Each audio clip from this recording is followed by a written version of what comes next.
Boom bop, chap bop doo bop, da bop doo bop. Universal Discourse, yeah, yeah. How are you now? Benjamin Cleve Ganong here.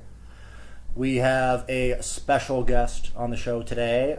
His name is Mitch Nini, and we will be discussing the topic of anxiety.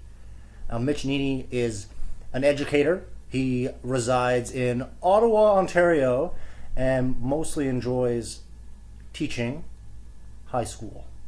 Mitch Nini, welcome to the show. How are you now? Good to have you on, buddy. Thank you for having me. You're so welcome. Any specific things that you'd like to tell about yourself to the audience of 9 people in Minto?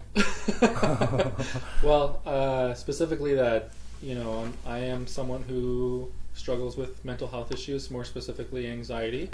And I'm really glad that you're having me on the show and using this as a platform to talk about anxiety.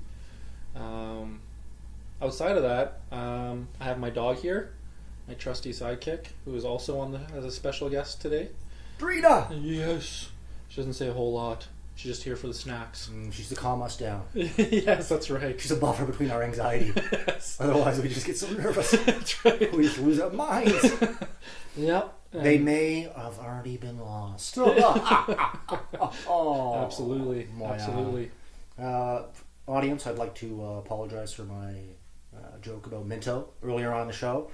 I'm just throwing Minto under the bus constantly. We actually really appreciate our Minto listeners. We love Minto. Shout out to Minto! Minto. Oh, yeah. All right. So I'd like to start off the show by just giving you a definition of anxiety. I thought about it earlier. I was like, what? How would I define anxiety? And it would probably be something along these lines, but I decided to look it up and do this a little bit more, do an official definition of the word anxiety. It's a feeling of worry, nervousness, or unease, typically about an imminent event or something with an uncertain outcome.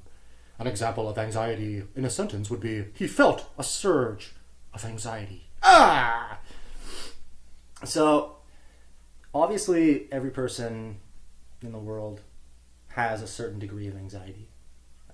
Usually when people talk about anxiety being a mental health issue, it's usually when the feeling of anxiety starts to impede their life in some way, where they can't go to work, they can't go to certain social situations, or they can't engage in certain things. Like some people have a huge problem with anxiety when they go to areas where they're going to be around a large group of people. That's highly subjective for me. Sometimes I'll get really nervous around groups of people. Sometimes I won't, depending on the dynamic. So for me, obviously, I've always been a bit of an anxious person. As far back as I can remember, I've been an overly nervous person, just perhaps overly self-aware. And it wasn't until I was probably 18 when anxiety started to really affect my life in a negative way. The interesting part about that is that it didn't develop over time. It wasn't a slow process by any means. It happened in one specific night when, I can speculate as to what happened in my brain or my physiology, but I really don't know. I can just give you the story and perhaps let you be the judge of what happened. So buckle up, fasten your seatbelts, ladies and gentlemen. Here we go. I was probably, Mitch, I would have been 18 years old at the time, grade 12. For whatever reason, 18 years old seems to be an age where a lot of people acquire a certain mental illness or certain distresses come to the surface at that age. For me, I think it's because I was just about to step out into the real world and I was about to start having to make my own decisions about what I really wanted to do in this life, when up until that point I was just sort of like a robot, just doing what everybody else told me to do and trusting in that, going to classes every day, just having to sit there and listen to whatever the teacher said or not listen, which was probably more often the case, and play sports. And I didn't have to worry about doing certain things or being a certain person because I already knew what was set out for me for the day. and I just sort of had to put on that mask and that face and do whatever I could to get through that. But yeah, so here's the story. So I was I was 18 years old. It would have been April of 2006, and I was at my friend's place, and I was taking like a large amount of cold and flu medication. I just like did anything not to feel my symptoms. I had a real scratchy throat. I had a cough. Oh. Anyway, I won't go through the whole list of symptoms, but I just would do anything not to feel them. So I was taking cough drops, cold and flu medication, anything to act as a buffer between me and that pain that was there. I had the man cold, Mitch. Can you relate? 100%. It's always worse for men. Yeah. Oh yeah. Those NyQuil commercials. Oh my god. Was it NyQuil commercials with those old Yes, guys? and the guys look like they're on their deathbed. Yeah. He's just like moaning like a child. Susan! That's like, yeah. So true, man. I'm the exact same way when I get a cold. I think like the world is falling apart. Yes. Women just seem, to me, a lot of women just seem so much more resilient through things like that. 100%. I think genetically has something to do with it, and biologically as well. I think they have a higher pain threshold. They're just women are badass. How do men ever become? This is a conversation I have with my partner all the time about who should be in power and who shouldn't be in power. But that's for another conversation, maybe. Women across the board just generally perform better. Oh my god! I'm not talking about like, sports and things like that. I don't want to get into that kind of controversy, but I mean overall in like academics and education, women are way better than men overall. Well, we could go down that road where I think the education system is set up a little bit better for girls than it is for boys.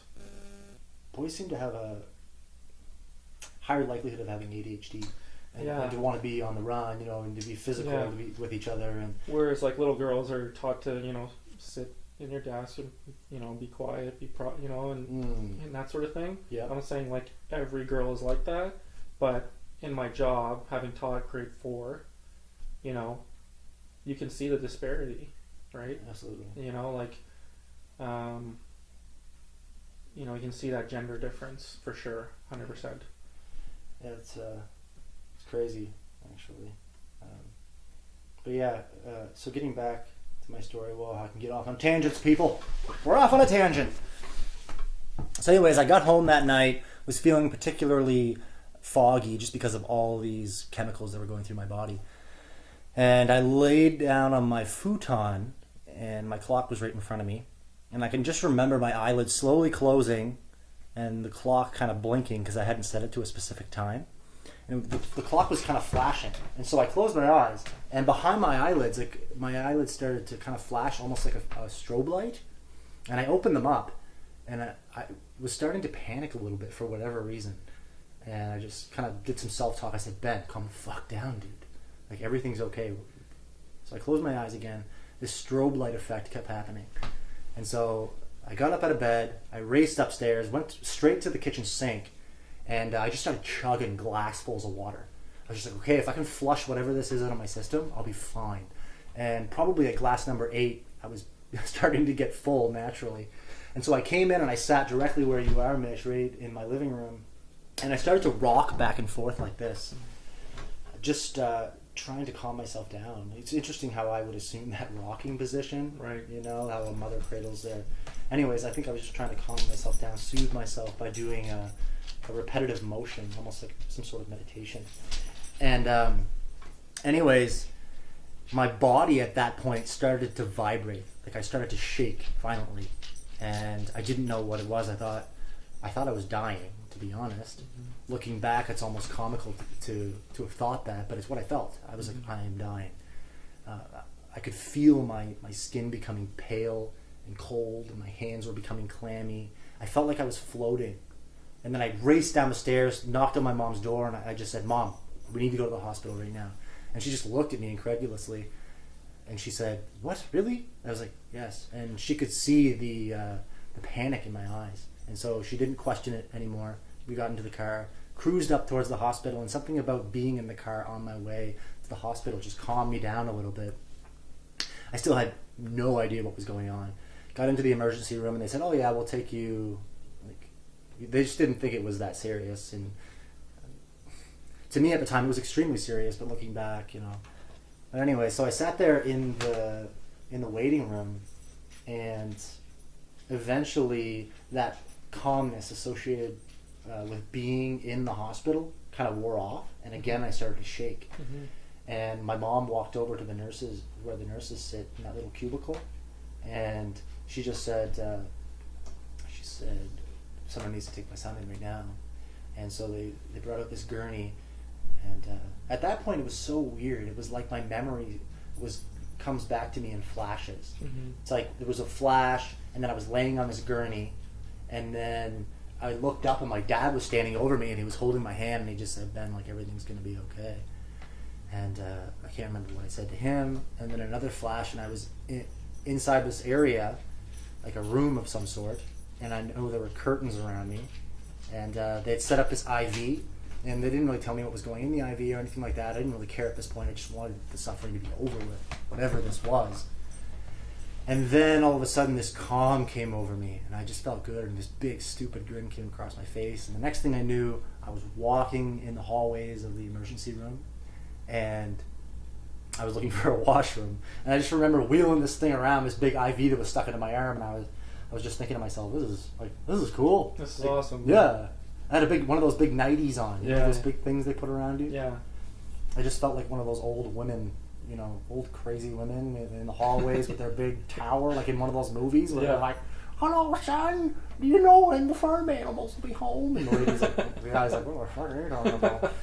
But anyway, luckily I was a crazy person who knew full well what he was doing, and I was good. Just talking about that whole crazy idea.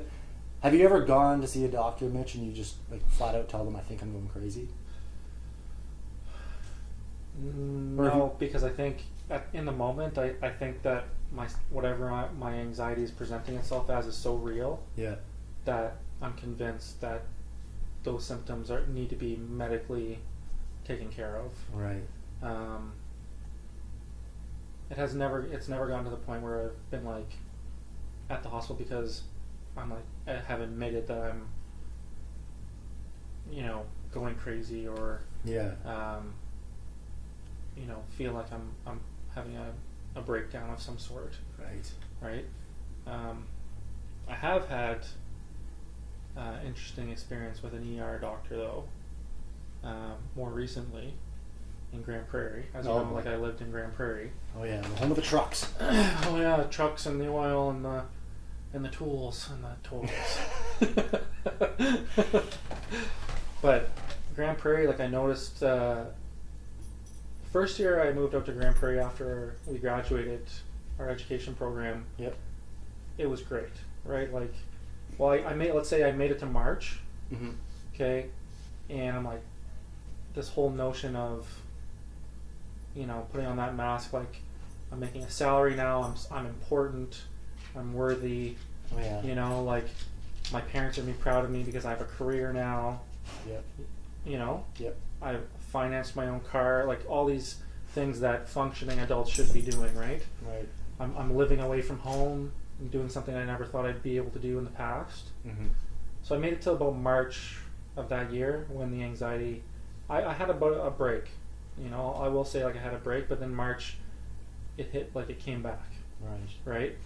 And I started like, for me, I'm somebody where my anxiety is from, and this is not diagnosed, this is only the research that I've done on my symptoms, is I feel like I have overlapping, it's called sensory motor obsessive compulsive disorder. Jesus.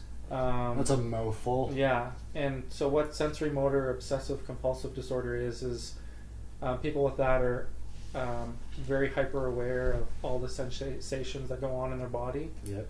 And tend to obsess over those. And it can be, in that incident, it can be to the point where it's not like I'm worried about about dying. Some people with that can go, I can't stop thinking about how many times I'm blinking, right? Like, and then, yeah, I can't stop thinking about how many times my heart's beating, and like, it's just incessant, right? But Interesting. but then, yeah, but then some people with sensory motor OCD also have hypochondria attached to it. Okay, were you one of those people who was focusing on how many times you were blinking and shit like that? No, so I started to develop, like, okay, might as well go back to the beginning. So similar to you, like when I was 18, shortly after I graduated from Leo Hayes. Yeah. Mitch, do you mind if I finish mine first? And then sorry. Go into yours? Yeah, sir. Sorry. No. Yeah. Can I just? Sorry, people. What a terrible host. These are some symptoms just associated with anxiety that I just wanted to highlight first. Numbness and tingling. Mitch, just say yes if you've experienced any of these associated with anxiety. Numbness and tingling, dizziness, chest pain, headaches, neck tension, stomach upset or a nervous stomach, pulsing in the ear, burning skin, fear of impending doom, nausea, shortness of breath, electric shock feeling, shooting pains in the face, heart palpitations, weakness in legs, feeling like you are going crazy, inability to rest, sleep problems. Yeah, multiple. Yeah, me too. For me, it was baffling. But anyway, we'll get to that. Just the plethora, I love that word, plethora, of symptoms associated with anxiety. Right. I just thought it was just a passing feeling. I didn't really have any kind of power over you. Yeah. So anyways, I'm in the hospital, and my parents are kind of around me, and they're like, hey, Ben, what do you want to do at this point? And I just thought that whole episode was over with because I felt good. Because I found out later that they had given me tranquilizers. Wow. And just to calm me down. That's pretty heavy. Whereas I thought it was just like, I went in there and they put some saline into my system, and I was like, I feel good. Thanks for the salt and water. But anyway, that night I ended up going home with my dad, and I stayed at my dad's house. And that started a 5-month stint from hell. Because the next morning I woke up expecting to feel just as calm as I had the night before. And it was April of grade 12. So what ended up happening over the next 5 months is, slowly over the first couple of weeks of those 5 months, I stopped being able to go to school. Because I'd go to school, I'd last a period or two, and then I would have to leave, because usually what would happen is I'd be sitting in class, everything would be quiet, I had nothing to focus on anymore, and then I would suddenly start feeling like I was looking at my body from outside, like from a third-person perspective, kind of like one of those action-type video games. Yeah. And I just felt just totally surreal, as if I was watching some sort of movie or something. Yeah. And I just started to feel crazy. And then, you know that feeling of compression and nervousness that comes up in your stomach, right? Kind of like in heart center, below your ribs. Mm-hmm. And that feeling of butterflies, or just like intense nervousness before a public speech, was there all the fucking time. Yep. And so eventually I stopped being able to go to school. My teachers just gave me whatever mark I had at midterm. There was one teacher who genuinely said that she thought that I was just faking it all so I didn't have to go to school. And I think it was because I was such a loud and seemingly confident young man, right, that this teacher couldn't fathom the fact that I was having mental difficulties associated with anxiety. Right. When really the way that I was in a lot of ways was just like a coping mechanism. Yes. Anyways, so I was a slave to my mental health in the fact that I had to stay in my house all the time. If I was leaving my house, I had to be with my dad. Couldn't sleep by myself. I had to sleep in the bed with my dad. And at this time, like, that was humiliating to me. And at this time, I was a virgin. Oh! And I had not had sex with a woman yet. And I just would hyper obsess about the fact that, okay, for the rest of my life, I'm going to be a shut-in. I'm going to be at whatever this is, whatever disease or whatever it is that I had that I thought I had at the time, I'm going to be a prisoner of this, and my life's going to be a living hell. And no girl's ever going to want to be with a guy who has to sleep with their dad every night. So these thoughts were constantly racing through my mind. I would think that I was having hallucinations. I would think that soon I would be going crazy and that I would lose all touch of reality, of what reality is, and that I would somehow lose myself and I would never come back to that. So I remember like sitting outside on my lawn when I would try to go outside sometimes, and I'd look at the ground and I'd think that it was like rippling. I would just like imagine that in my mind. Or I'd go for walks with my dad where halfway through I almost felt like I was going to collapse. Like my legs became so weak just with this overwhelming anxiety that never fucking left me alone. Just that, like, fuck, I cursed anxiety sometimes. Like, and I'd have these conversations with God at night being like, how could you do this to me? Just because it had come into my life at such an important part of me becoming a man, and it just like, it ripped me open, and I just didn't know what to do about it. I'd never experienced anything this powerful before. And so as a result of that, I became desperate. I started doing like a very clean diet. The only thing I ate was vegetables and chicken. What else? I had an optometrist check my eyes for like tumors behind them and stuff like that. And he gave me like this freezing stuff to freeze my eyeballs. And I ended up having this allergic reaction to it. And I blacked out, and I started seeing all these like diamonds going by my vision. It was so messed up. And then when I came to, my vision finally came back, all I saw was like this doctor who looked to be in just as much a shock as I was, because he didn't know what to do. And my dad was standing behind him, kind of looking to him to be like, what is going on with my son? Yeah. Luckily, it was fine. I ended up coming back. Like my vision blacked out, and I saw some diamonds, and I became very sweaty. But that was the end of that. I had blood tests done, CAT scan, various other tests that ended up coming up clear. And for a few minutes after I found out that these tests had come up clear, I was like, oh, thank God. And I think that I had somehow gotten over a hurdle, and that maybe I could start moving back into a normal life again. And then the anxiety would just come back and own me once again. I can remember sitting in my mom's living room, and she just looked at me and she was like, Ben, like, I'm worried about you, because I was just looking off into space, and at that point I just really wanted to give up. I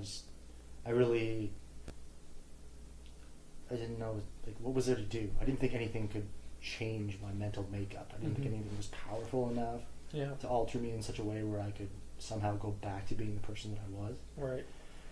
Then, anyways, one night I was looking on my computer, and I had heard my aunt mention that maybe I had some form of anxiety, but I was like, what the fuck? Anxiety can't do this. What are you talking about? I was like, I'm not that guy.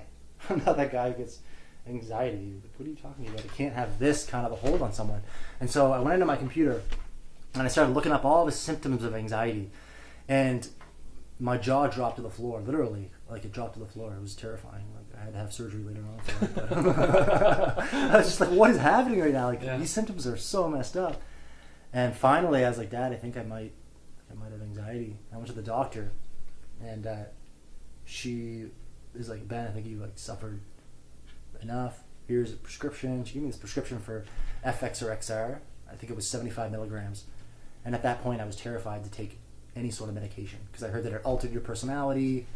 But I was so desperate for something to change that I said, whatever, I'm just going to go for it. So I was downtown Fredericton, and I took an FXer, took one of these pills, and my anxiety started to formulate all of these scenarios or create all these stories in my mind of how I was going to go crazy on these pills and stuff. And of course, for a certain amount of time that day, I had heightened anxiety, because I was like, how is this going to affect me? Right.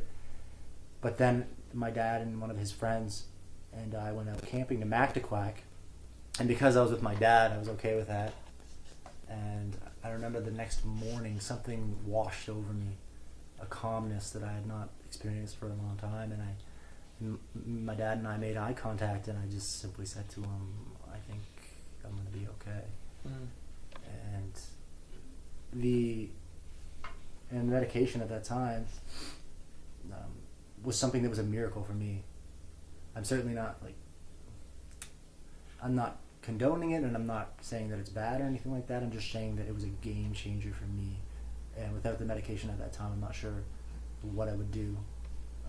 I'm sure I could have gone to therapy and things of that nature, which I did later on, which helped quite a bit. But for me, whatever whatever the medication did for me, it was a serotonin norepinephrine reuptake inhibitor. Yeah. So it changed those two chemicals in my brain, serotonin and norepinephrine, and increased them or whatever, to the point where I felt normal again. I felt like myself. Good. So Mitch, that was my initial story of dealing with critical anxiety and the power of mental illness. Yeah. Could not believe that in a split second, whatever chemical balance I had in my brain at the time could have just been altered that much, to the point where, oh, I can't leave my house. Oh, I have to sleep with my dad every night. Or it's just, there's no words to be able to express how it just like completely ripped apart my life. It just cripples you. Yeah. Yeah. So, sorry, Mitch, to cut you off earlier. What No, were you no saying worries. about? So, for me, like, I see so many similarities in my, like, in your story, like, in my own experience as well. Like, my whole life, as far back as I can remember, like, I never knew, like, I had anxiety until I was 18, but after having, like, gone through my 20s, you know, with mental illness and whatnot, and having reflected back on my childhood, I was like, I've had anxiety my whole life, right? Like, there's specific times where, you know,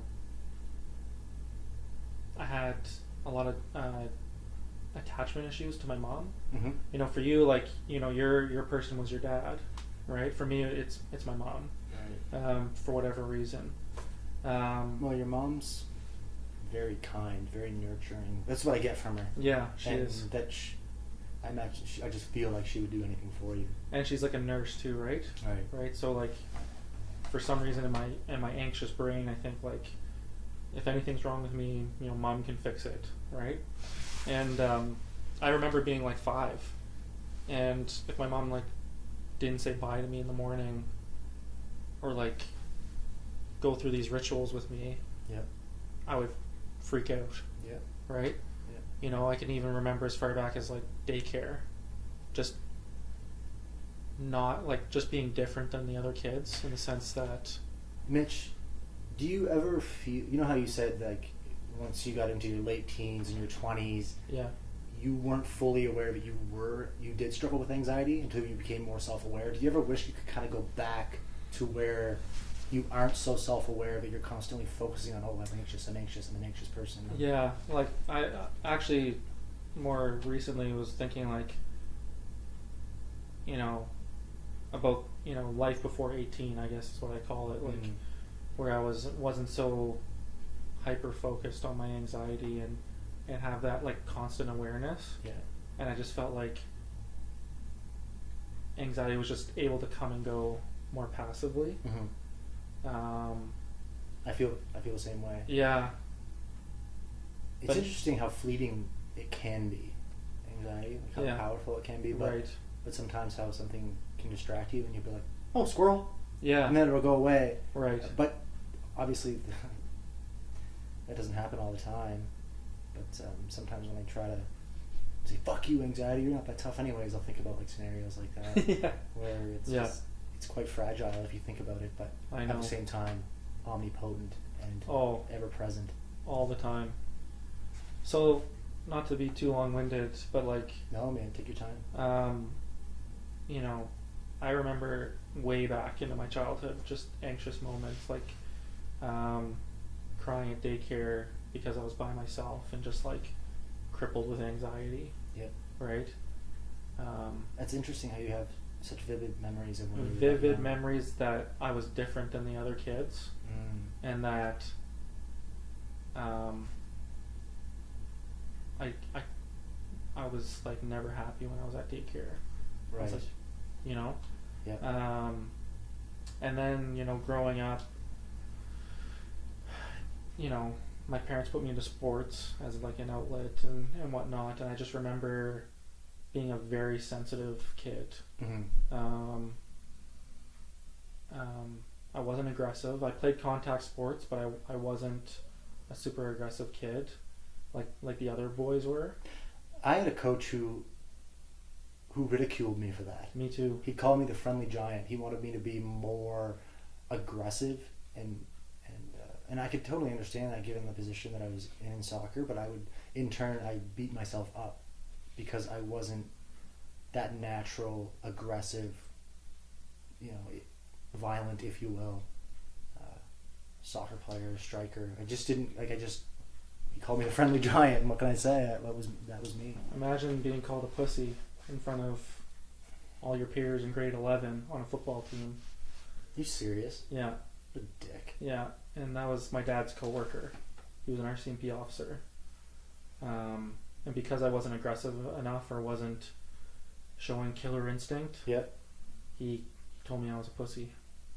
And coaches don't understand how much power they have over the kids that are underneath them. Oh, they don't crazy. understand that they're like this status symbol, or like that they're put on a pedestal by all the other kids, and that whatever they say to them cuts through to their heart. I remember I'm 30 years old now. Yeah, and you remember exactly what I can just like play it in my mind, like the exact scenario. Sorry, it just pisses me off. Oh yeah, because I've experienced that myself, and you take that on, and as much as you'd like to think that over time that dissipates or you've dealt with it, it just sometimes, no matter how well you've dealt with it, it comes up. It's that whole gender stereotype, right? Like because you don't hit hard enough, or you're not have the killer instinct in sports, you're not you're less of a man. Yeah. Right? Or you're a pussy, or this or that. I hate it too. And being being a teacher and coaching football, I do think there's a lot of merit in coaching the sport and the game itself. But you definitely see a lot of that garbage go on to this day. Dude, it's like it's not like, it's abuse. Yeah. To a certain point, it's abuse of kids. Yeah. Especially, I've seen it. Like for me, I experienced it. The first time I experienced it was in grade 8. I was just getting screamed at all the time, and I wore that for years. Sometimes I still wear it. Yeah. What that person said to me and how they treated me on a consistent basis. Yeah. It's just like you just ends up. You wear that label. Yeah. Yeah. Like, I'm not enough. Yeah. See, 100%. This is why I'm not enough. Yes. And you just think back. This is proof. Here's all these examples. Yeah. Despite the fact that there's more examples of why you are the fucking man. Yeah. Exactly. Yeah. Exactly. But sorry. No, I was just saying. So my parents put me into sports, and that was a great outlet for me. But then what I noticed about my teenage years, I went through a lot of phases. Yeah. I know most teenagers go through phases, but I had a hard time finding my identity and where I fit in. And I went through a lot of weird phases in my teen years, and just never felt like I fit in anywhere. Or with certain, because you go to high school, there's certain groups, right? Certain pockets of people that fit this label. Your jocks and your skateboarders and your whatever, right? Yeah. And I tried my best to identify with some of these groups, and I couldn't. And then my parents around I was about I want to say 16. My parents divorced. Yep. And 16. It's pretty. Yeah. It's pretty late. Yeah. And I was a naive kid, having looked back now on my parents' marriage and stuff, I feel like it was in shambles for the longest time, my whole life. But do you remember them showing affection towards one another?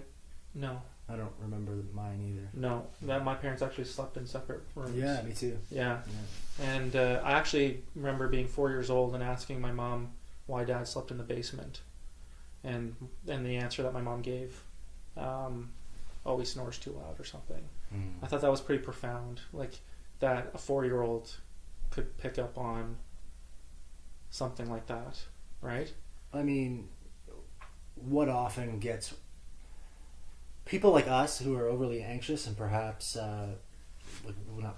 we're very in touch with our feelings. Yeah. we're often called empaths, so we can pick up on things, pick up on the way people are feeling, and so it's not really surprising to me that you would remember that, or that you would have picked up on that. Yeah. At such an early age. My mom told me the other day, which I found was really interesting.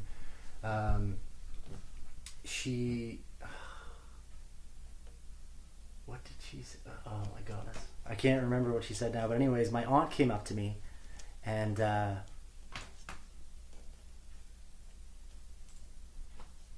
can't remember what she said. Anyway, keep going. Sorry.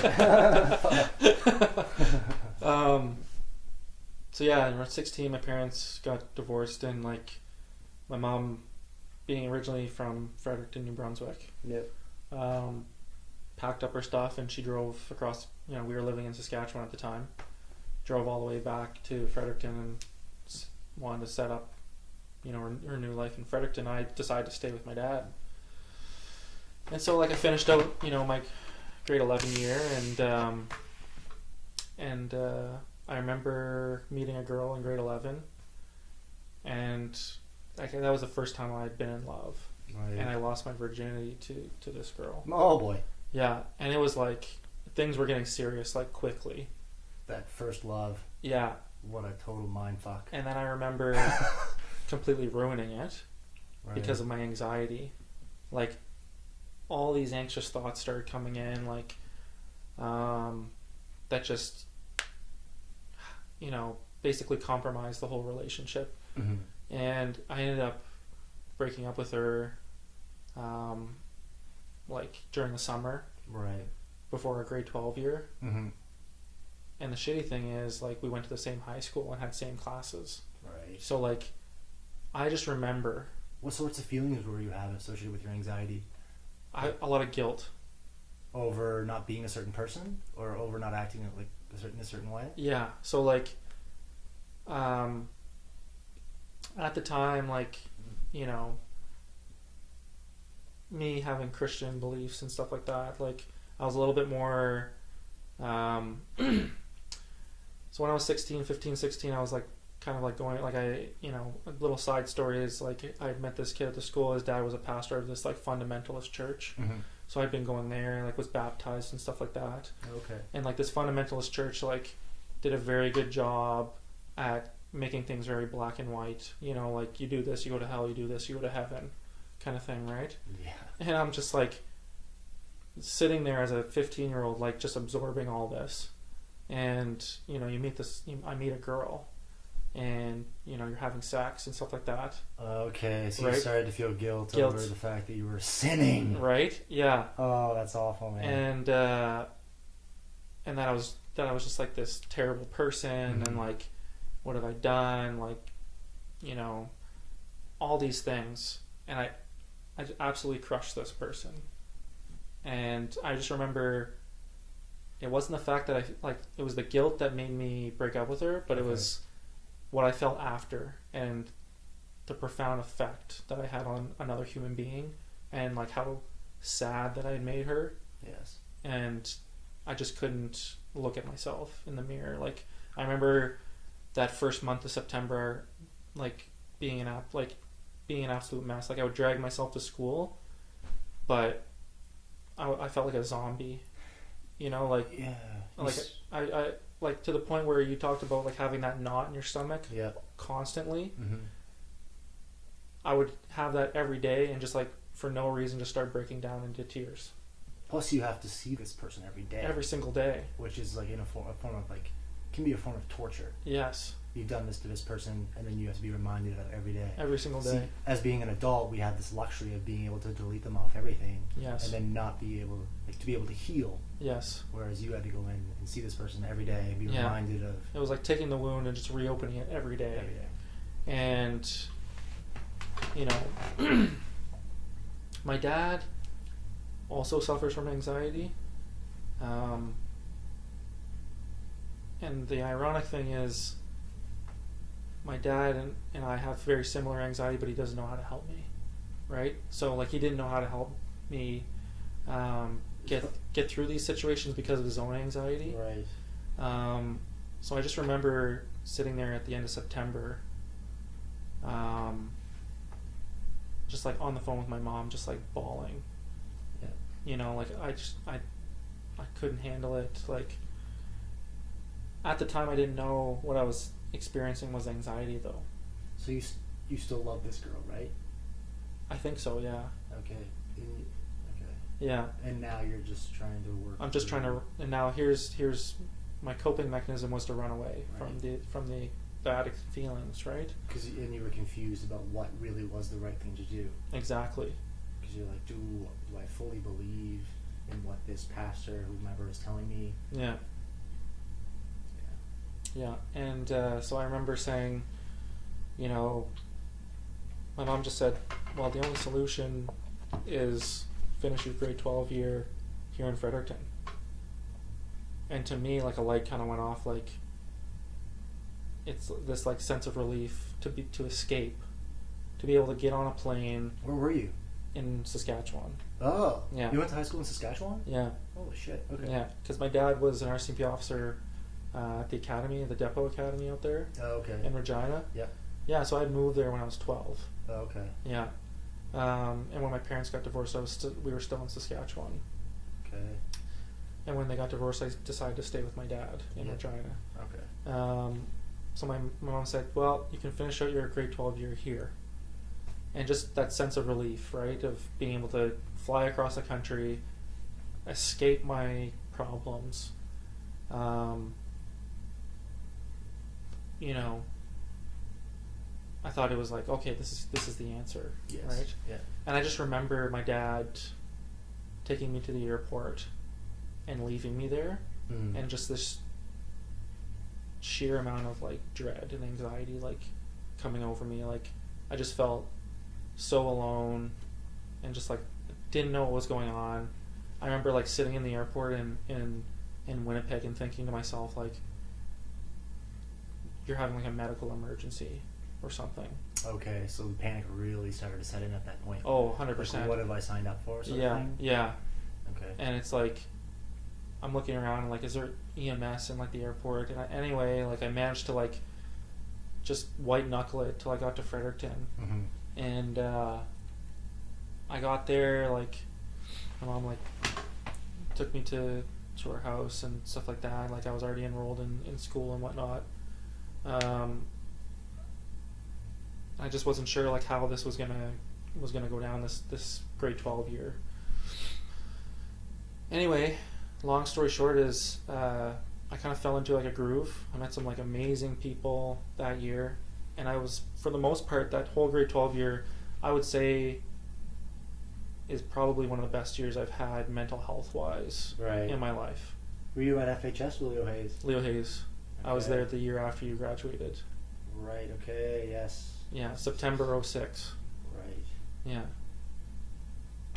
It's interesting to me, Mitch, I was just thinking as you were telling a bit of your story there, that Mitch and I know each other from the UNB education program. We both took it in 2016, and it was probably the first day of orientation when everyone in that class all got together, and the teachers introduced themselves as well as the classmates, our peers who would be future teachers.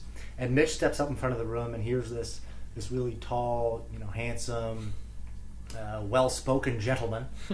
I was like, oh, look at this guy! Like, he seems very charismatic and kind and confident, and it's so interesting how we portray ourselves, and then sometimes what can be underneath. Mm-hmm. Like I know that me myself, I can portray myself as being like that confident person, like funny, and, like yeah. And when I was doing my practicum at Royal Road Elementary, we were talking about anxiety, mm-hmm. and I was just like, okay, this is something I can chime in on. Yeah, 100%. I've experienced this, and it's something that I'm genuinely interested in because I've experienced it. And I just told everyone about my struggles a little bit, and decided to take off the mask for a little bit and just try to be real with everyone. And the vice principal came up to me after, and he's like, dude, I thought that was really brave what you said. Like, I never would have pegged you as someone who was anxious. You just seemed like this real confident, put together person. Wow. And that gave me a boost, because I was just kind of like, okay, like other people see me in this way. Yeah. And just because I have these feelings of anxiety a lot of the time doesn't mean I have to act right like that. Right. Or whatever. But it's just interesting. Like, we're all human. We all have our struggles. And as much as, like, you know, I feel like people in society, we go on and we put on this mask that, like, you know, societal expectations, you know, force upon us, right? Like, we step out and we feel like we have to act a certain way, and we can't portray ourselves as weak or anxious, because those are just like negative emotions that we can't let anyone else know about us. Right? Yeah, we almost like have to hide them, or we're somehow unlovable. Yeah. Or we're unworthy. Yeah, or like if somebody were to find out that I have anxiety, that it would be harmful to my image or something like that, right? Or they would think differently of me, right? Like, oh, Mitch is actually weak. Yes. Which is just a bunch of bullshit. Like, yeah. For people with clinical anxiety on a daily basis, like, it's a battle. It's day to day, and no matter how much self-help you do on one particular day, the next day it almost like it can feel like sometimes it resets and you got to do it all over again. So it's eternal vigilance that allows you to kind of get over that anxiety hump and to continue to battle it in a constructive way. You have to be eternally vigilant, otherwise I feel like it creeps in on you. Yes. But I mean, obviously there's work that you can do that is lasting long term, but at the same time you have to put those into practice. You can't just rest on yesterday's actions. You got to do it on a daily basis. 100%. And so we were talking about that earlier today, but sometimes it just gets exhausting to be able to just dampen that anxiety on a daily basis and just like try to keep it at bay, and consistently try to have a new positive perspective on it. Because I'm sure there's a lot of things that I do that without my anxiety I might not do them. Exactly. For example, like exercise on a daily basis. Like, I go to the gym daily because it can be like a form of therapy for me. Yes. Yeah. And I'm able to kind of get back to a neutral stage where I feel comfortable in my own skin. Right. Yeah. But Mitch, did you say that there was like a 3-month stint that you went through where you were? Yeah. So after graduating, like Leo Hayes, you know, there was talk about my parents might be getting back together, and then of course that fell apart. So I was like, I didn't quite have a plan for after I graduated. Like, I kind of stepped out into the real world, and I was like, well, now what, right? Yeah. And I was like, well, I'll go to my dad's for the summer in Saskatchewan. And this is when my symptoms start to creep in. Okay. And I like vividly remember it's like kind of like the same kind of experience that you had, like where it was just like one day it just like manifested. Right. For me, like I had these I was having these like stomach problems, and now like looking back, like it was probably associated with stress, but I had started forming these new symptoms, and then it was just like one day I just remember like thinking to myself like, well, this is odd, like why is this like why are you getting these new symptoms, right? And it's like, then the wheel starts turning, and it's like I remember just sitting in my dad's like condo like late at night, and I was like, well, let's just start searching up symptoms associated with what I'm going through. And of course, having no idea what hypochondria is or health anxiety or anything like that, we know like the worst thing you can do for health anxiety is to look up symptoms on the internet. And so I start typing in symptoms. Yeah. You have AIDS. That's terrible. Yeah. So like, of course, all these things about cancer start popping up, right? Shit, man, yeah. And I just remember going into like a panic.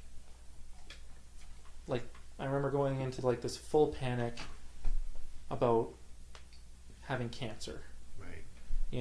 And just obsessing about it, right? It became this thing where it was just like, I immediately became like just consumed by my thoughts around it. And you know, that's when I really started to spiral. And like, then I decided, I was like, that summer I had decided, I was like, okay, I'm going to enroll at UMB and go back. Like, I was like, I'll just come out here for the summer, I'll enroll at UMB and go back for the fall. But that summer is when everything started to manifest. And I remember just going back to Fredericton, a complete like mess, right? Yeah. And yeah, it was to the point where it was like similar to your situation. Like I would manage to be able to go to campus, Mm-hmm. but like I wasn't functioning. Like I was sitting in class like having sweats, like having panic attacks in class, and just like sitting there, and like nobody would know, but I was like fighting this internal battle. And I remember just not being able to eat because I was like obsessed that I had stomach cancer or something that was killing me, Right. you know. And you know, I wasn't eating, I was losing weight, I was confined. If I wasn't at school, I was stuck in my house. Okay. Right? Yeah. And I was just like attached to my mom's hip. Like, and then it got to the point where like I couldn't leave the house without her. You know, there was times where, you know, I'd try to go to school and then I'm like I couldn't. You know, I'd have to like go to her work. Mm-hmm. You know, and just feeling like what the hell is happening to me? You know? Was that the point that you decided maybe medication would be, or? No, and then this kind of carried on for a few months. Okay. And then my parents started to get really concerned, because then the depression kind of started coming in because I started to feel hopeless that this wasn't going to get resolved. Of course. Right? And then I felt like in that, you know, I was just in this really dark place of depression and anxiety, and just for me, like, got to the point where I was just like, death is just inevitable. Yeah. You know, like Mm-hmm. my mind had convinced me. And I just remember. Do you mean like death is inevitable, like soon? Soon. Or okay. Yeah, like for me, like I was like, oh, I'm gonna die young. Like, Okay. I'm not gonna get to live my life. You know, all these things, right? Yes. And no matter how much my mom tried to like convince me otherwise or make me feel like, she just couldn't, Mm-hmm. right? And so she called my dad, having known that my dad struggles with pretty severe anxiety and whatnot. And we talked, you know, I talked with him, and I guess they both felt that it was better for me to go back to Saskatchewan Okay. to live with him.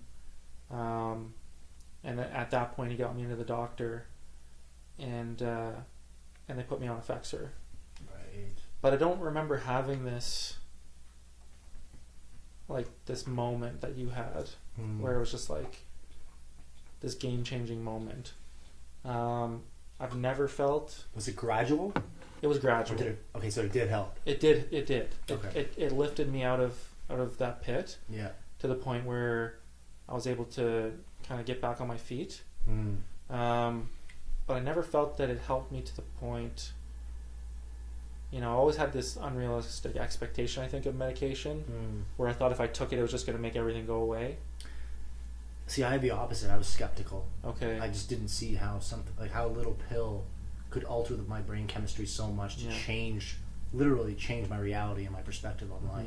Mm-hmm. And this, to a certain extent, it just did. Yeah. Yeah. Like, I can't play down the effect that it had on me. Yeah.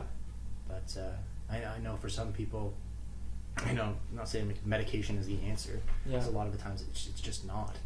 But what I'm saying is that sometimes when you're so low that you feel like you can't do anything to help yourself, Yeah. like even moving is too difficult, or you're Yeah. so constricted with this anxiety that you have no hope, perhaps medication giving you that little extra boost to maybe get you to the gym, or Right. get you to see a therapist, or Right. get you in to see your doctor, Yeah. or start you out on a diet plan, anything that's going to at least have that snowball effect. Right.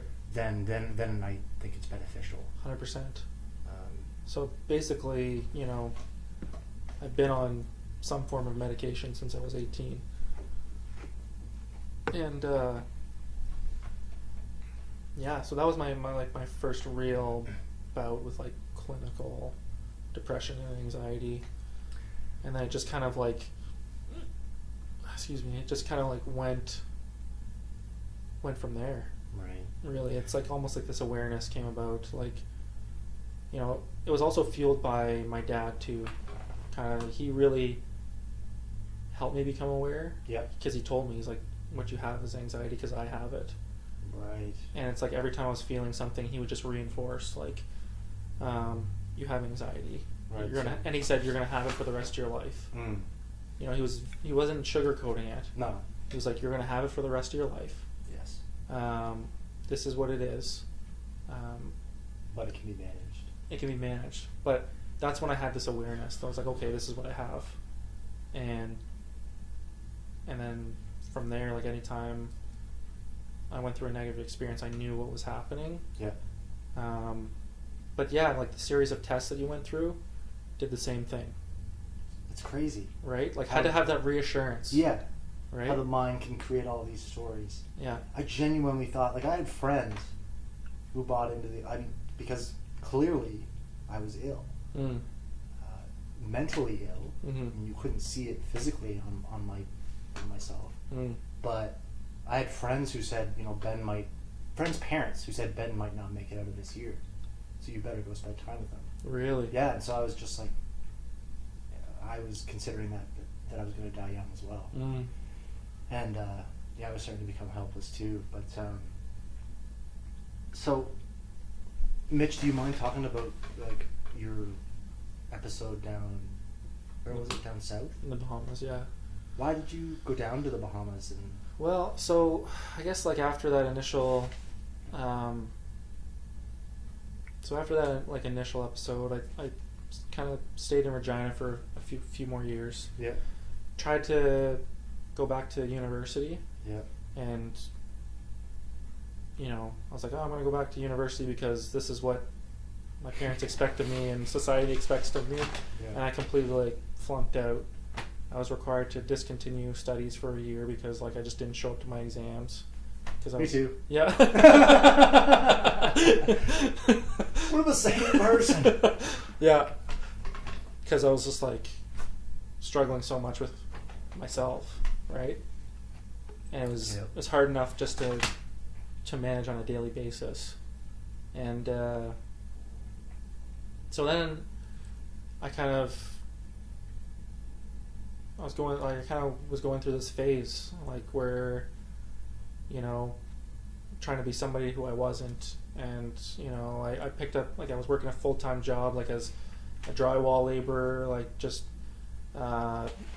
you know, just hauling drywall all day, just grueling work. Jesus, Mitch. And this was in Saskatchewan? Yeah. Okay. And then working out Friday. I was doing full body workouts Friday, Saturday, Sunday every week.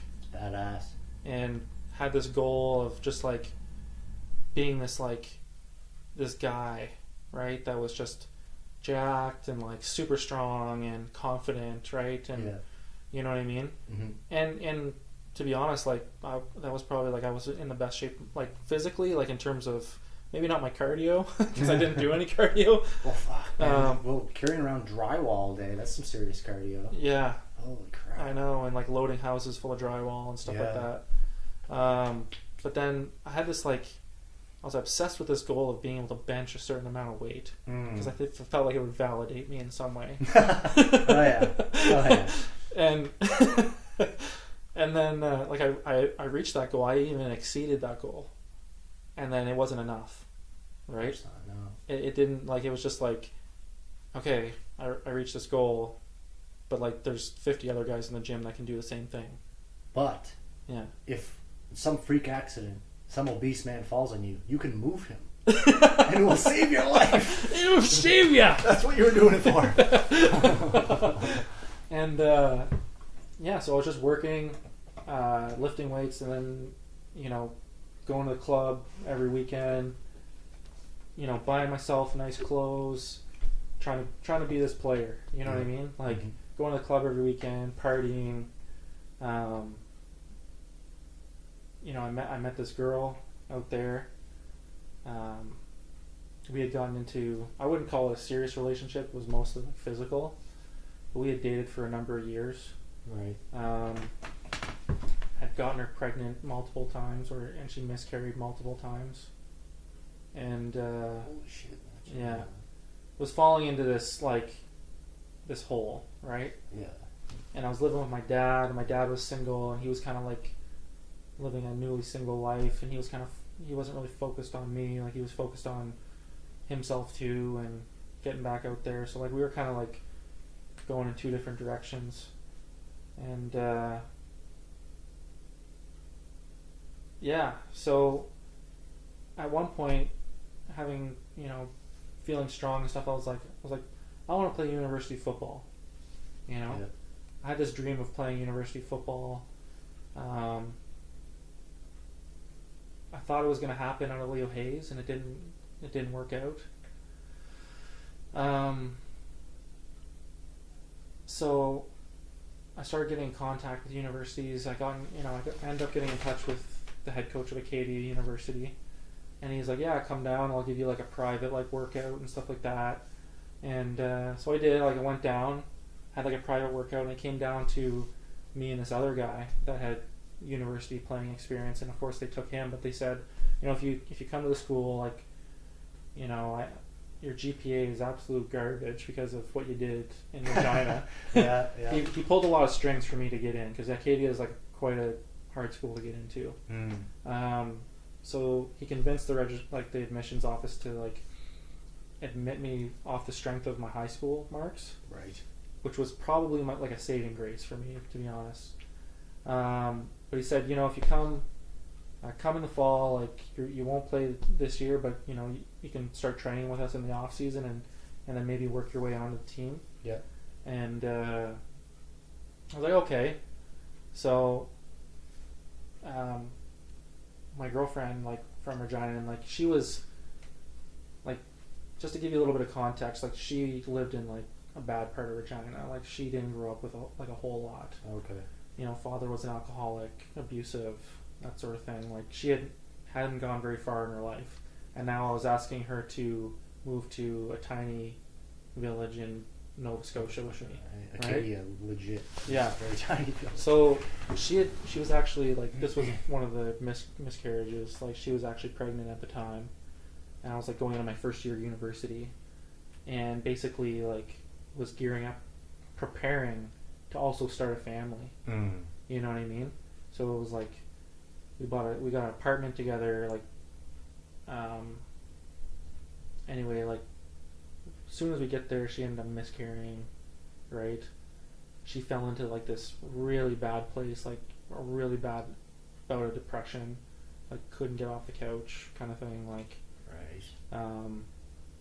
couldn't find, like had no will to find work, that sort of thing. So our relationship started to like go down the drain. And meanwhile, I was like making a new life in university and meeting new friends, and I was kind of like getting in with like the international students from the Bahamas on campus. Yeah. And so I met this one guy who was from the Bahamas. And at the time, to be honest, like in my mind, I was devising a plan just to kind of escape my situation. Yeah. I was like, I just need to get away. Like at Christmas time, I need to get away, and just like be free. Be free for a like little while. have that. It's that running away mentality, right? Running away from my problems. Yeah. So he invited me. He said, "Yeah, listen. Like I live in Nassau. It's one of the most dangerous cities there is." Nassau, the Bahamas. Mm-hmm. Okay. And that's an island in the Caribbean? Yeah. Okay. Yeah. And he said, "Listen. I come from a pretty good family down there. Like I live in a good part. Like come stay with me for the break. Like just bring spending money. Pay for your flight. Bring spending money. And everything else will be taken care of." I was like, it's exciting. Perfect. Yeah. I'd never really like gone abroad before, that sort of thing. Mm-hmm. So I remember my dad like telling me like, don't go. Like that's a terrible idea. And I just remember him, I was like, it's your anxiety talking. Like I would have thought the same thing. I'd be like, it's just your parents being irrational. Yeah. Like you don't understand. But he's like, no, I've been a police officer long enough to tell you like something something good can't come from this. And I just was like, whatever. Like it's like 21 years old. Like I was like, I'm a man. Like I can take care of myself. Yeah. So I just remember like me and this girl, like our relationship was like on its last thread. And I just remember like the night I was leaving for the Bahamas, like I knew she was gonna go home as well. Mm-hmm. But I was like, I knew she wasn't gonna come back. And yeah, so I went down to the Bahamas and like spent like a solid week there, just like having a time. Like, you know, I was like living. I wasn't like living the tourist life. I was living as if I was like living there. You know. When you first arrived in Nassau, is that what it's called? Nassau. Yeah. Nassau. Yeah. Did you feel unsafe? No. Did you feel like it was? I stepped off the plane. There was like palm trees. The weather was warm. Like I was like I was like feeling confident, right? Mm. And I get in the car, and he picks me up with his girlfriend, and he like hands me a beer, like from like a local beer, and I just like, welcome to Bahamas. And I was just like, this is living on cloud nine. Yeah, I was like, this is gonna be wicked. Yeah, dude. I was like, you know what I mean? It's like I had this unrealistic, all these expectations that I was gonna like meet all these girls, you know what I mean? You know, party every night. Yeah. You know, and for the most part, like we did go out a lot, and I did try to meet girls, but like because I was like a white guy from Canada, Yeah. it was weird for them. Oh. It was like, what the hell is this white guy doing off the resort at this hour? Okay. Kind of thing, right? Yeah. Yeah. Like I kept getting this vibe like I shouldn't be there. Oh. You know what I mean? Yeah. Like, what are you doing here? Yeah. Because most places I would go, I'd be the only white person in the room. Oh God. Right? And I just remember like and then this is where like I started to get inclinations that it wasn't safe, was when we would drive around the city,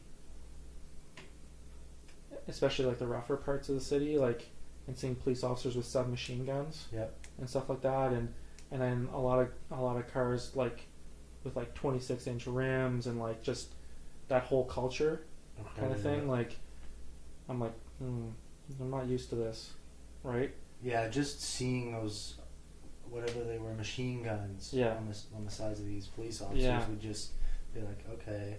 I've never seen that before. This is at sketchy. first when we were approaching the police officer, I thought it was a flashlight. Just like, I don't know why, because I'm not used to seeing machine guns. No. And I was like, I thought it was a flashlight hanging around his neck or something. Yeah. And as we drove closer, I was like, that's a fucking assault rifle. Yeah. You know? Mm-hmm. And just remember being like floored, and I remember my friend, like, it didn't even faze him. No, right? Just another day. Yeah. I saw. Yeah. So it's all good, you know. Consciously was trying to keep my anxiety under control. Yeah. While I was there. I was like, I just remember like, fuck man, just play it cool. Like, you can't let your anxiety like control you like this. Like, just relax and all this stuff. Mm-hmm. Anyway, there was a bunch of other, like, he has a group of friends down there who were going to university in Halifax, Mm-hmm. who were also home for the holidays. Okay. So he had planned this kind of Christmas gathering. So it was like Christmas Eve. All these guys came over to his house. Like, we were drinking, like, kind of like pre-gaming or whatever. Yeah. Right? With the intention that there was going to be this huge party in town. Okay. That would last into the wee hours of Christmas morning. Yep. And this particular club didn't have a roof on it. Okay. So that you could like party under like the stars or whatever. Yep. And I just remember like, it's like, oh, it's just gonna be another night, right? And I remember showing up to this party, like at this club, and just being packed with people. And at no point did I feel like unsafe. Okay. During the night. Nor was I like, Was there any other white dudes in there? I don't remember Okay. seeing any. Okay. And so I was with a group of about like maybe 7 or 8 guys. So Yeah. like I felt pretty safe. Yeah, yeah. And the whole night went by and like it was all good, right? And it was so as we were leaving, it was Christmas morning. I would say it's like 3, 4, 5 o'clock in the morning, something like that. We had to park on a side road around the corner from the club, And I just remember walking back to our vehicles. We had to pass this gas station. We walked past the gas station, walked back to our vehicles, and the road it was on, it was like, it wasn't like I don't know, like it didn't seem like a residential street to me. It seemed more like it was like lined with trees. Yep. And didn't seem, yeah, it wasn't very residential. So I got back to my friend's truck, and I like was the first one to get in. Like they were all like, they had half of them had parked on the other side of the street, so they were like talking back and forth. Right. And I just remember it's like seeing this. To me, it looked like a kid, like a teenager. Like walk up behind one of the guys I was with and just like snatched his chain off his neck. And literally, before I could comprehend like what I was doing, my first instinct was to chase after the guy and try and stop him. Okay. Because I wanted to be the hero or something, or show my friends I was loyal. Yep. Right. And what did they do when the buddy had the? I think they were just kind of like looking around, like shocked. Okay. I was chasing them down the middle of the street, right? And I think part of the reason why, like, I had chased them was like I wanted to prove my worth to these guys, Yep. or something, right? Mhm. Prove myself in some way. Anyway, I chased them, and I got within maybe like 20 feet, and the whole time I was chasing him, like there was a car of his buddies trailing us, right? Just following us. And so when we stopped, they pulled up, and I just remember like this kid like standing there with the chain, and like someone getting out of the back seat and like pulling out like a switchblade. And I just like, in that moment, like the intense fear like that came over me, like, you know, the fight or flight response they talk about, Yep. like is fully real. And I just remember like being frozen in time as this guy was like approaching me like with a knife. I just remember like You couldn't move. I just felt frozen, and like, and then when I came to, my first instinct was to flee, like turn around and run back to my to friends, right? Yeah. And because like, you know, all I can describe it as is it felt like my feet were like in quicksand, and as I was turning around to run back towards my friends, I tripped over something on the side of the road, or tripped over my own feet maybe. I don't really remember. Okay. And I fell on my back, and then that's where it kind of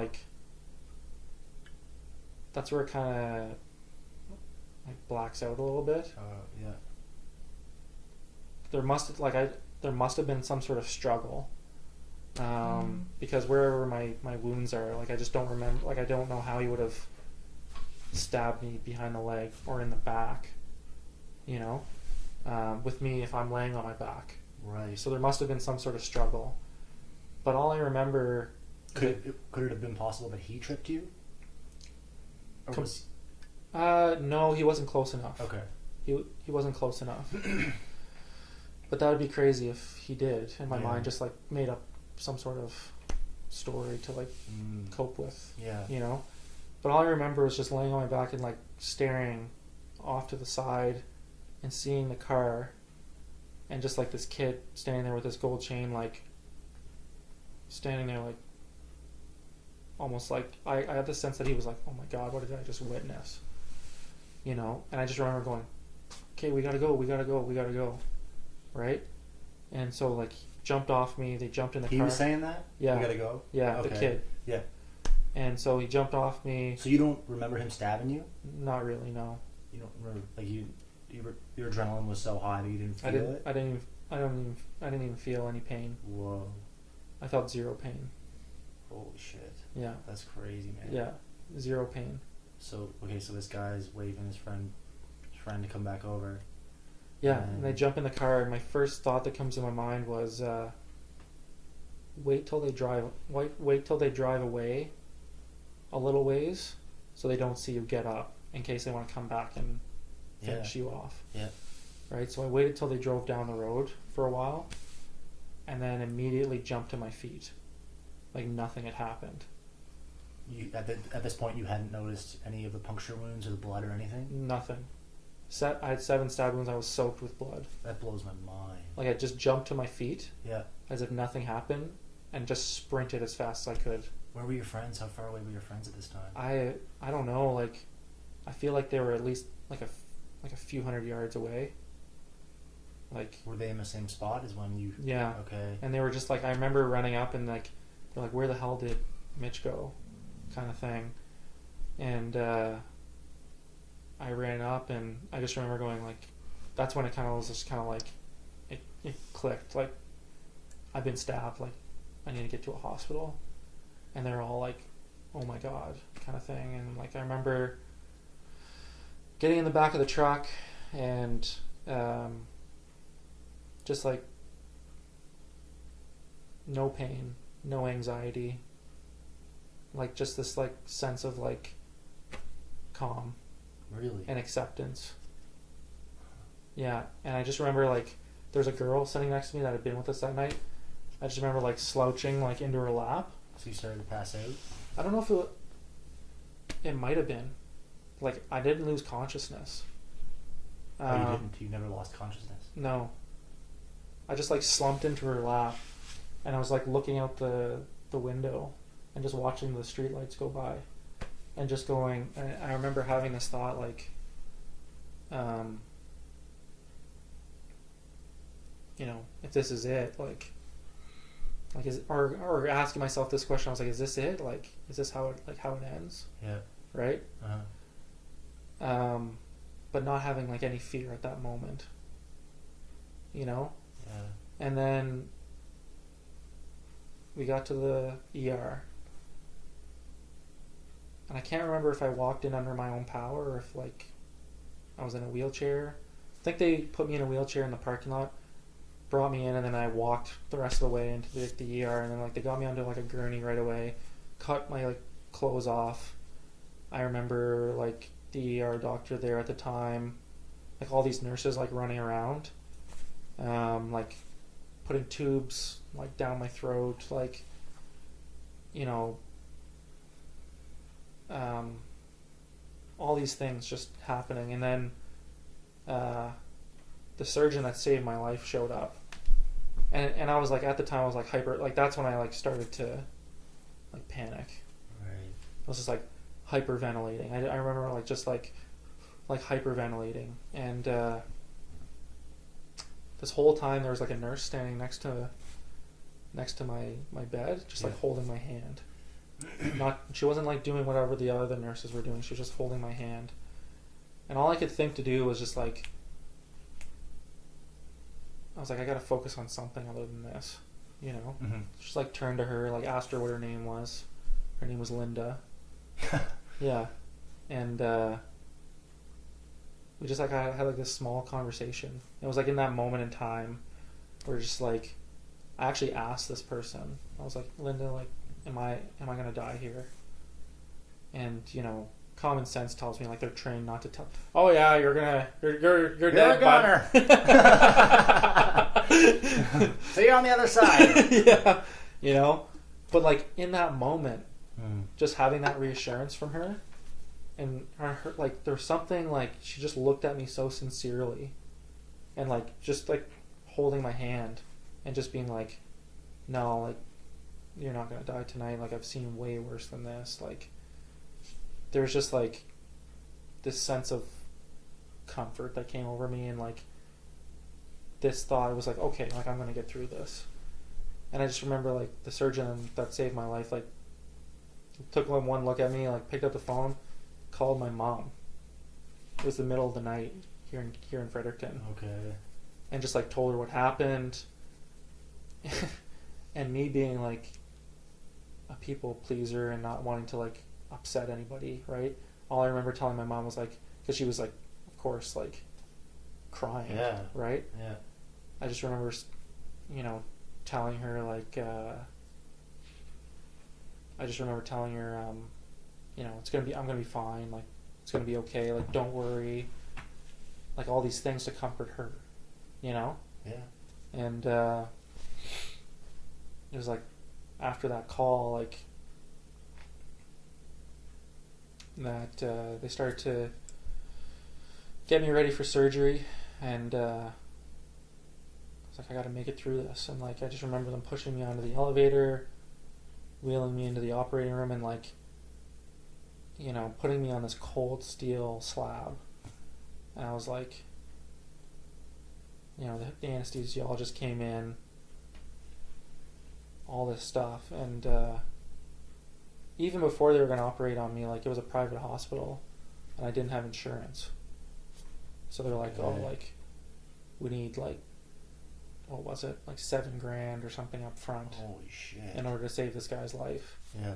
And the guy's mom, you know, the guy I was staying with. Yeah. His mom, who didn't know me from like a hole in the wall, like came down, just like slapped $7,000 on the table. Oh wow, that's so. His family was quite wealthy. Oh yeah, she was like a judge. Okay. And, like, you know, lawyer. Like, she just like do whatever you can to like save this guy's life, and I'm just like very instrumental in like saving my life that night, because the alternative would have been being sent to like the government hospital where things could have been a lot worse. Yeah, no doubt. So yeah, like, bring me into surgery. And the last voice I remember hearing before being out was, see you in a couple hours. Literally said, see you in a couple hours. And that was it. I woke up the next morning, or that morning, like later that day. Mm-hmm. I was like in ICU, and I was just like hooked. Like, there's so many tubes coming out of me. It was just like, I had IVs like in my neck, like here, like I had IVs everywhere. I had tubes like in my nose, down my throat. I had 2 tubes coming out of my abdomen. Wow, man. That were like just like embedded into my abdomen. Yeah. Like drainage tubes of some sort. And what was your immediate thought when you opened your eyes? Were you just, like, uncomfortable, or were you just like, kind of like? I was on morphine. So, like, I woke up, and I just remember there actually isn't a whole lot that I remember from that first few days, and like on that floor, like, 'cause I was in like the critical care part of the ICU, right? And there wasn't a whole lot. I think more or less was just like, it's like, wow, like I made it, like, yeah, you know, like I didn't die on the table. I remember thinking, like, I remember having this thought, and I've had this recurring thought over the years of like, I don't remember seeing like the afterlife, or like, I was like, I must not have died, because I don't remember having this out of body experience that people say they have when they have a near death experience. So, do you envy those people in any way, or do you wish that you had had an experience like that, just to give you more peace of mind? Or 100%. Yeah. 100%. Because now that I've been given this second chance, I guess you can say, right? Like, I find myself constantly asking that question. Right. Having faced my mortality at such a young age, yeah, I'm like, what happens after you die? Right? Like, what's my purpose here? Is there like a bigger purpose? Like, is there something that happens after our physical body perishes? It's interesting to me how that level of calm came over you after you experienced such a traumatic event in your own life, and the way that your mind kind of dealt with it while it was happening. Yeah. It's amazing to me how resilient the human body can be, but also I think I remember you telling me that some of these stab wounds missed your main arteries by literally, oh yeah, it's centimeters. Stabbed 7 times. Did not hit any major arteries or any vital organs. I did lose my spleen, but he didn't. You know, he could have stabbed me in the neck. Yep. He could have stabbed me in the heart. You know, like, he stabbed me 7 times and didn't hit anything. You know, some people, you know, skeptics will say, oh, well, that's just luck, right? To me, that's like, you know, when I was 18, and, you know, I'm a spiritual person, and, like, you know, people, you know, have their own beliefs and stuff like that, but I believe in higher powers and spiritual realms and stuff like that. And when I was 18, and I don't know if you remember Jamie Bone. Yep. Yeah, so he was a very good friend of mine that grade 12 year. I was at Leo Hayes. And after he passed away, I got a tattoo that said "My Guardian," right? And I just thought that was so profound, right?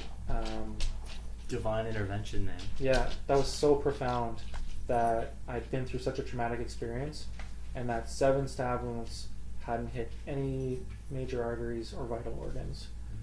And even the fact that I was able to get to my feet and run hundreds of yards, sprint hundreds of yards. It's incredible. To safety. Beautiful, man. Right? Yeah. So did that, how long did it take you to recover after? So, I remember I spent like the first week in like that critical care kind of unit, and it was just like, it was insane. Like every 4 hours they'd come in and give me morphine. And I just remember how I just used to, like, I would crave the morphine because it would give me some, like, it would take every single worry, problem, anything away for a few hours. Okay. Right? It was just like, it would start in my head and just like, it was almost like a wave that would just like take every problem and pain away and just leave through my feet. And then I would just like sit there in like this, like, high state. No wonder people get addicted to that right. shit. Oh, it's, man. And so every 4 hours they would come and basically do that. So that's probably why I don't have much of a recollection of that first week. No doubt. But I do have this recollection of this physiotherapist coming to me like 2 days after the event and being like, "Okay, get out of bed." Yeah. I'm like, I remember going, "What? Like, do you know what happened to me?" He's like, I remember his response being like, "Well, if you want to get better, you need to get out of bed and start walking again." And I remember that first day, like, I could only walk maybe 10 feet. Okay. Before I had to go back to my bed. Then on the second week, they put me in like, they kind of like went down one level, which was just like the ward next to it. Yeah. So it wasn't critical care anymore, but I was still ICU. Man, those next 2 weeks, like, it was just like tests and like, they were like forced me to walk around the unit like multiple times a day. Get your strength back. Get my strength back. Like, I remember like they wouldn't let me eat anything for the longest time.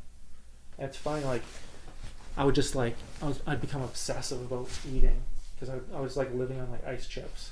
So I had where they had opened me up, like I was stapled all the way down my abdomen, and where they'd taken my spleen out all the way up here. Okay. It's like full of staples. Right. Hundreds of them. And I remember like the doctor coming in and having to, like, you know, I was this close to getting bacterial pneumonia while I was in there, which could have like killed me. Yep. I had a bunch of like blood from the injury that had like gone into like my what they call pleural cavity and was actually crushing my lungs. Jesus. Like, was starting to like collapse one of my lungs. Yeah. So like I couldn't actually like breathe properly.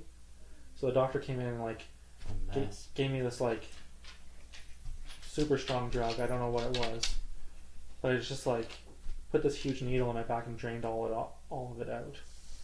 And it was like this huge bag. Did it feel like a relief when he drained it? Could you afterwards feel? yeah afterwards, like, I felt like I could breathe better.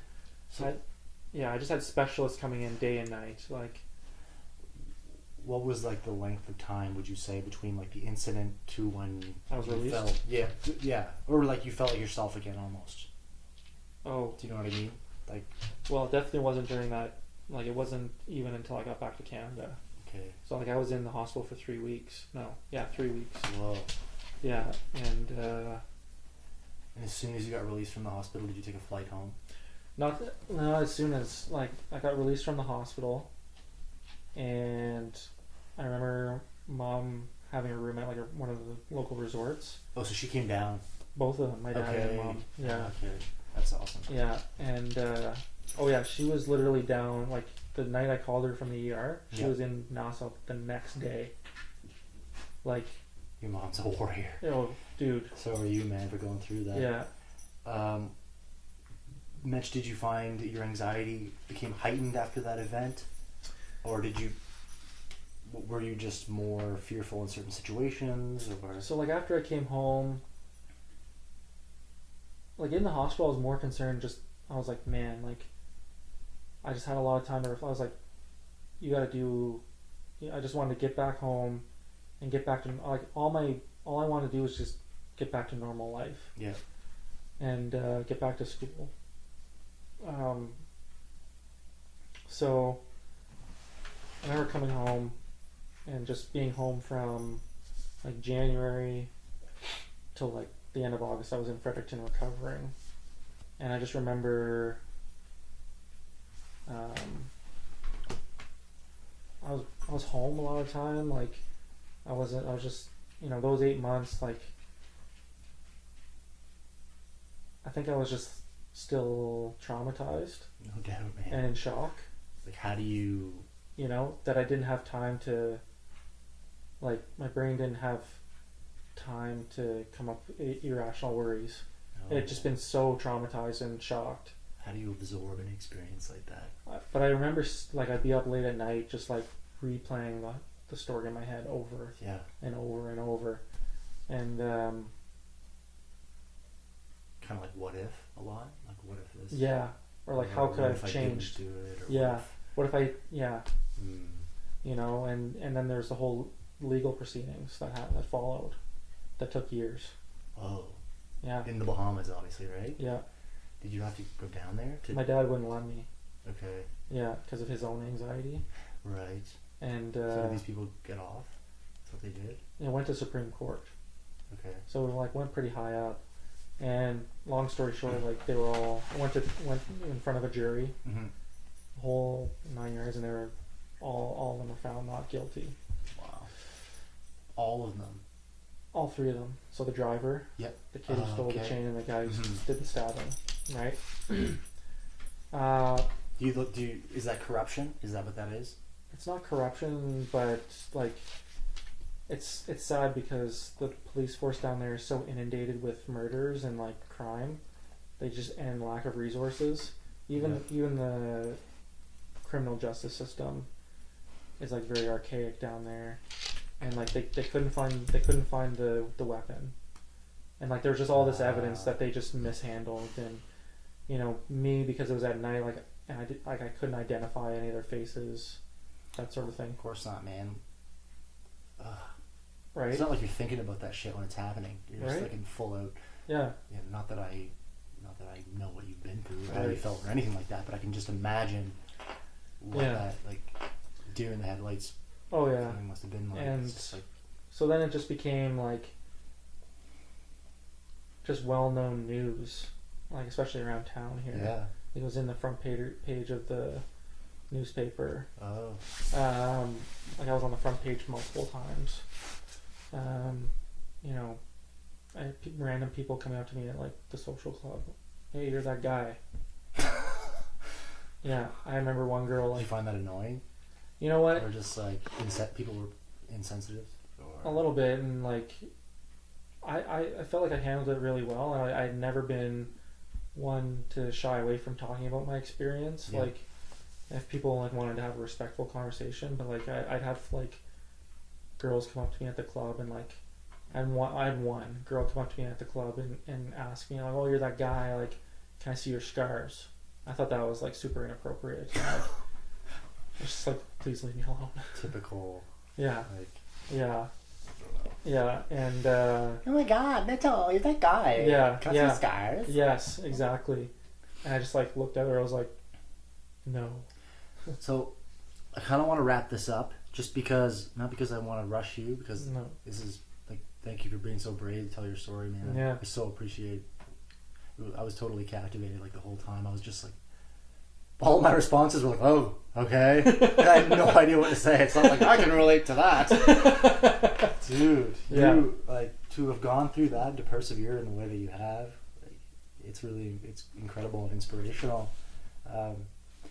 Before we do conclude this podcast, though, what are some just getting back to the whole anxiety idea, what are some tools that you use now that you find effective dealing with your anxiety? So for me personally, what I've started doing more recently is like running, and I know like, you know, that's not for everybody, but I have been finding like exercise as a good release. I've looked into the medical marijuana industry, and I find that's been a helpful tool. Yep. I do yoga. I find that's a very helpful tool. And just having people I can trust that to talk to when I'm having my really rough days. Yeah, that's huge. And just honestly, what else? Oh, my dog. Yeah, man. Animal therapy. No doubt. There's something to be said about that. Yeah. Just having someone around all the time, it just unconditionally loves you no matter what. 100%. You don't have to be anyone. Yeah, it doesn't judge you for anything. You can just be yourself, right? And so, big proponent of that. For me, how I deal with my anxiety is all the above minus medical marijuana, just because any substance that gives me a high, I kind of have to stay away from, just because I'm an addict in recovery, so I stay away from the medical marijuana. But yeah, I do yoga. I find just the practice of moving and also breathing at the same time, like focusing on deep breathing, is transformative for me. Certain types of meditation, if I'm already at a point where my anxiety is through the roof, meditation's usually out of the question. Yes. Meditation's more of a tool that I will use to prevent that elevation of anxiety, which I find prevention is the best thing, because once I'm in that state of panic or shock, there's not much I can do, yeah, other than maybe try to deep breathe through it. Yeah, exactly. Exercise, running. For me personally, running helps my anxiety more than yoga and strength training, although each one of them does do a specific thing for me. Getting good night's sleep is a game changer. Huge. Like if I'm lacking in sleep, I would say sleep is probably the most important. Yeah, I find like for me, I found a correlation that if I haven't had a good night's sleep and I'm tired, guaranteed that I'll have an anxious episode. Oh, and no doubt, and it's amazing how much more intense feelings and emotions can be when you're exhausted. Yes. And just talking to someone, like you said, just connecting with another human being, someone who's non-judgmental, or at least someone who can be empathetic and compassionate, and not even someone who can give you advice on what to do. Yeah. Because we both know most things that people are going to tell us. Right. Like I would say 99% of the things people are going to tell us when we're feeling anxious, we're feeling stressed, we already know. We just want someone to be a kind ear for us to be able to talk to. Yes. Like just that simple exchange of energy with someone who really cares about us is totally transformative. And then I would say another thing that helps my anxiety is also facing things that might heighten my anxiety, or facing that fear. You know what I mean? Exposure therapy. Yeah. So if something's making me feel anxiety or fearful, if I face that thing and I'm like, oh, actually what my mind was telling me was a bunch of bullshit. Right. And I'm fine. I do have the strength to do this. Yeah. I just have to realize that a lot of these stories that my anxiety is trying to tell me are not true. Right. Yes. And yeah, that is a powerful tool, exposure therapy. Yeah. For sure, and that's part of the reason why I started getting into running. It's just, my anxious brain telling me that I am strong enough, my heart is strong enough to be able to exercise. Like you look at the things that you and I have been through, and we have every reason to believe that we're strong and capable human beings, but for whatever reason, our brains don't like to tell us that all the time. No. And so people who struggle with anxiety just deserve to be commended for the battle that they go through every day. Mm-hmm. And some days are easier than others, but that is our skinny on anxiety with Mitch Nini, male, wing, knee, brain, pray, read, Catholic school. He is a teacher. He ain't no fool. Boom. Thank you. This is Universal Discourse. Signing off, we'd like to thank our special guest, Mitch Nini, who was actually a real person. Yes. Rather than Toothless Jimmy and Big Eric Maven. Alright, Universal Discourse. We do it just for you. Universal Discourse. The only word I can think of is poo.